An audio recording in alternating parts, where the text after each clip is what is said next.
Bonjour et bienvenue dans Espace Naturel, le magazine du Parc national de la Guadeloupe.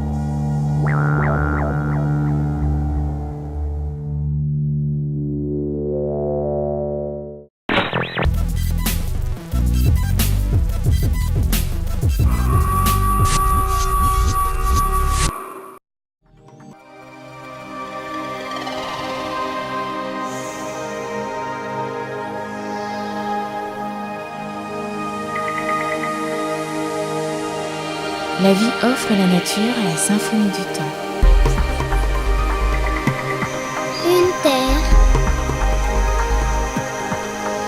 matière, la terre de Guadeloupe. Je la regarde,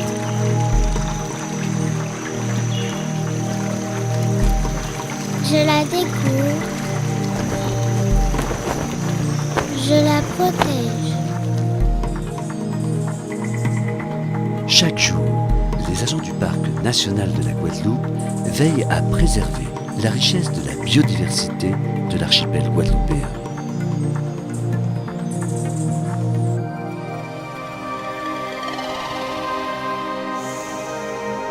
Une mission.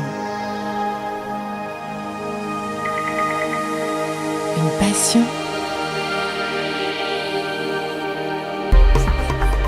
Nos espaces naturels.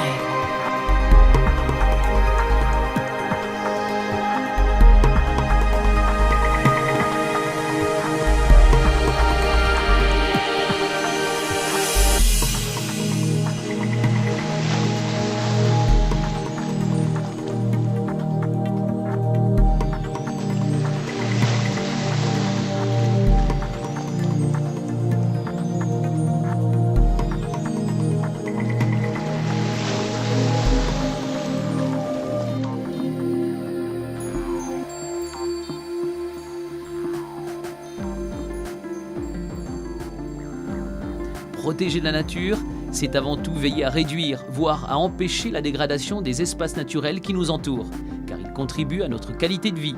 Parmi les espaces protégés de la Guadeloupe, le parc national est un de ceux qui font l'objet de la plus grande attention. Ces richesses sont en effet parmi les plus belles et les plus rares, mais ce sont aussi les plus fragiles. Pour assurer leur mission de protection, les gardes du parc national assurent un important travail de surveillance. Investis de véritables pouvoirs de police, ils interviennent tous les jours sur terrain, en mer comme en montagne, pour inviter le public au respect de la réglementation et pour prendre les sanctions qui s'imposent lorsqu'ils constatent une infraction. Celui que nous avons choisi pour nous en parler aujourd'hui s'appelle Denis Giroux. C'est le directeur du parc national. Il est donc bien placé pour nous faire connaître en quoi consistent ces missions de police. Il nous aidera à mieux comprendre l'importance de la réglementation que les agents du parc sont chargés de faire respecter.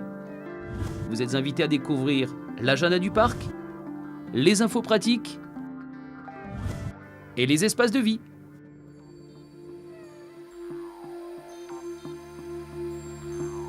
Le thème donc, la police de la nature.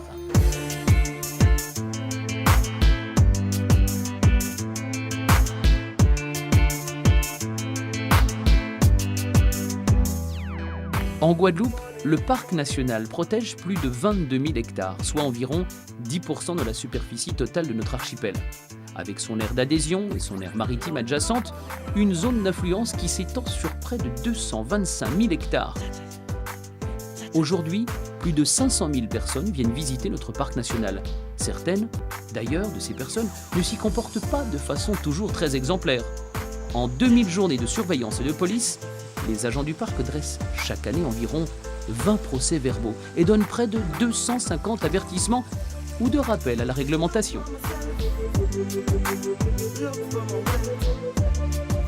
En réalité, nos concitoyens ne connaissent pas toujours les règles qui s'imposent lorsqu'ils se trouvent à l'intérieur d'un espace protégé. Denis Giroux, le directeur du parc, a en charge le respect de tous des règles qui s'imposent dans un milieu aussi fragile que cet espace naturel. Source de vie, lieu propice à la méditation.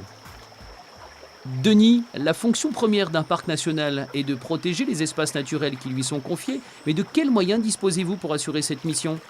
La conservation, si vous voulez, le fait d'être garant de la transmission d'un patrimoine impose de pouvoir le surveiller. Alors pour cela, on a les moyens dont on dispose sont des moyens d'éducation et d'information en premier lieu. C'est quelque chose de très important qui se fait depuis toujours. Et également des moyens de contrôle de l'application de la réglementation très spéciale du cœur du parc national par rapport à la conservation de la nature. Il faut savoir que dans un cœur de parc national, tout est fait pour que la nature soit pas du tout endommagée. C'est-à-dire qu'on n'a pas le droit de pêcher, de chasser, bien évidemment. Si on fait de l'agriculture, il faut limiter les pesticides. Et tout est fait pour que les activités n'aient pas d'impact, si vous voulez, sur la nature. Dans le cas où on a des comportements qui ne respectent pas cette réglementation, du braconnage, des coupes d'arbres, des choses comme ça, donc nous avons des pouvoirs de police de la nature. Donc, et au niveau du parc national, il y a une vingtaine d'agents qui sont commissionnés et qui sont aptes à, quand il y a besoin, mettre des procès-verbaux aux personnes qui ne respectent pas, qui ne sont pas respectueux de l'environnement en général et du parc en particulier. Et concrètement, comment vous y prenez-vous ? Alors, les moyens d'action sont d'abord la surveillance générale du territoire que les gardes font en permanence et qui permet de bien savoir où il risque d'y avoir des problèmes. Et ça permet également de faire de l'information pour tous les publics. En termes de moyens matériels, je dirais, il y a les moyens matériels normaux des gardes du parc, que ce soit des voitures, des jumelles, des téléphones, des choses comme ça, et du matériel spécifique à la police, tel que des armes de service par exemple, ou du matériel technique. On a par exemple des jumelles de vision nocturne qui permettent de travailler la nuit pour la police ou pour autre chose qui nécessite de travailler la nuit. Constatez-vous une amélioration des comportements ? La répression est-elle efficace ? Alors, la répression est une petite partie de la police de la nature. C'est quand on ne peut vraiment pas faire autrement, ce n'est pas un but en soi. Les comportements s'améliorent et je pense qu'ils s'améliorent beaucoup avec l'éducation qui est faite, l'information qui est faite depuis les 22 ans que le parc national existe. Pour autant, l'action de répression est nécessaire quand on a des comportements qui ne peuvent pas, qui ne s'améliorent pas spontanément, on va dire. Sur le long terme, on a quand même une amélioration des comportements et un meilleur respect de la nature, aussi bien dans le cœur du parc que dans la zone d'adhésion, même si on aimerait que ça aille plus vite. Et quels sont ces interdits ? Alors, dans les cœurs du parc national, qui sont des endroits de conservation de la nature, en fait, ce qui est interdit de faire, c'est tout ce qui dégrade le patrimoine naturel, d'une façon générale. Donc, par exemple, si on fait de l'agriculture, il ne faudra pas utiliser de pesticides. Si on randonne, qu'on se le promène, il ne faut pas couper de feuilles, il faut laisser les fleurs là où elles sont. Il ne faut pas ramasser de rochers, il ne faut pas introduire d'animaux qui pourraient perturber la faune locale. Sur les fonds sous-marins, il ne faut pas ramasser de corail voilà. Ensuite, bien entendu, on ne chasse pas, on ne pêche pas dans un cœur de parc national. La déforestation également y est interdite. Si vous voulez, tout ce qui contribue à altérer le patrimoine naturel exceptionnel que l'on trouve dans les cœurs du parc national.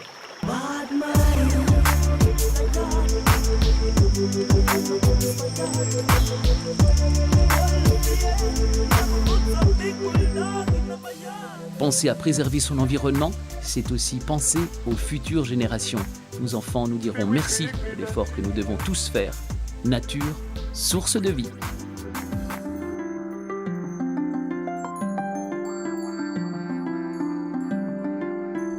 C'est l'heure de l'agenda.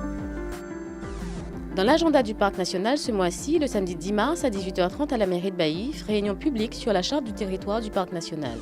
Le vendredi 16 à 18h30 à la mairie de Petit-Bourg, une réunion publique sur la charte de territoire du parc sur le thème du développement économique durable. Le mardi 20 mars, c'est la journée de la poésie sur l'aire d'accueil des Chutes du Carbet. Mais c'est également le mardi 20 mars à la mairie des Abîmes, une réunion publique sur la charte de territoire du parc.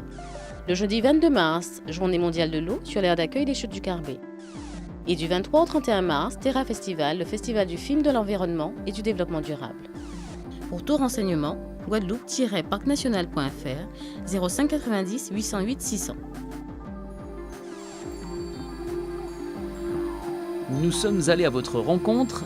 Trouvez-vous normal que l'on sanctionne les gens qui ne respectent pas l'environnement ? Moi je dis oui, il faut les sanctionner.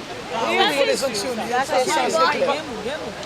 pour les sanctionner, puisque oui, ça c'est une parler. Si on les prend trop petits, après il y aura plus ça, effectivement. Oui. Comme les tortues et tout ça, il faut quand même les sanctionner. C'est logique parce que si on met le parc à notre disposition et qu'on ne respecte pas la nature, c'est un peu logique que ce soit sanctionné. C'est un peu logique. Parce que normalement, on est dans un site agréable. Logiquement, on devrait en profiter largement et puis respecter un peu les autres. On dit qu'il faut protéger la nature, mais eux, ils vont et puis après ils mangent, ils laissent les déchets partout. Mais il y a des gens qui mettent des sacs de poubelle, ça c'est bien, ça c'est une bonne chose. Ça protège la nature. Quand on est dans la forêt, comme ici, on se sent à l'aise. Donc je ne vois pas, j'ai jamais aimé que les gens fassent des malpropretés, mettre des bouteilles, du papier un peu partout comme ça. Moi personnellement, quand je viens à la belle aussi, j'ai toujours amené mon sac poubelle. La vie est faite d'une chaîne, donc à chaque maillon, il faut la protéger. Donc oui et non, je ne connais pas jusqu'à quel niveau ça va aux Antilles, parce que je n'y vis pas. Mais s'il y a la police, c'est parce qu'il y a des fraudes quelque part et on dérespecte. Donc il faut les faire respecter. Il faut qu'il y ait des sanctions, mais pour qu'il y ait des sanctions, il faut qu'il y ait des gens qui passent vérifier. Et on a l'impression qu'on ne voit jamais personne. Les agents du parc, voilà, ok, mais on ne les voit pas souvent passer. C'est vrai que les abus se font quand ils ne sont pas là. C'est ça le problème. Tant que les personnes ne prennent pas conscience que voilà, la nature, il faut la respecter, il faut l'entretenir, il y aura toujours des gens derrière pour contrôler que ça soit bien fait, que ça soit respecté. Tout ça fait participer au progrès parce qu'en fait, c'est la peur du gendarme en fait, qui fait qu'on arrive à faire progresser parce que bien des fois on édicte les règles, il y a des publicités pour faire savoir que ces règles existent, mais il faut encore qu'il y ait des gens pour les faire respecter. Il n'y a pas beaucoup d'espèces, alors moi je dis qu'il faut les protéger. Ça c'est sûr. Espace naturel avec ses quelques conseils.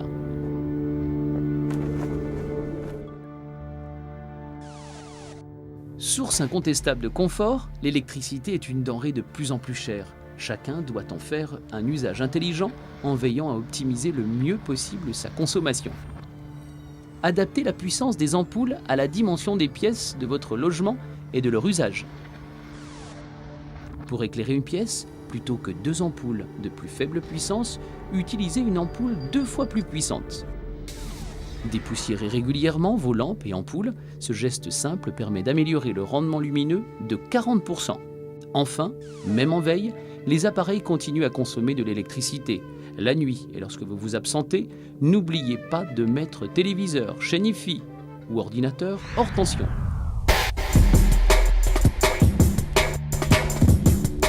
Voilà, espace naturel, fin. Pour autant, il nous appartient au quotidien de respecter la nature. Adopter des gestes simples, ils auront de grands effets sur elle. Salut!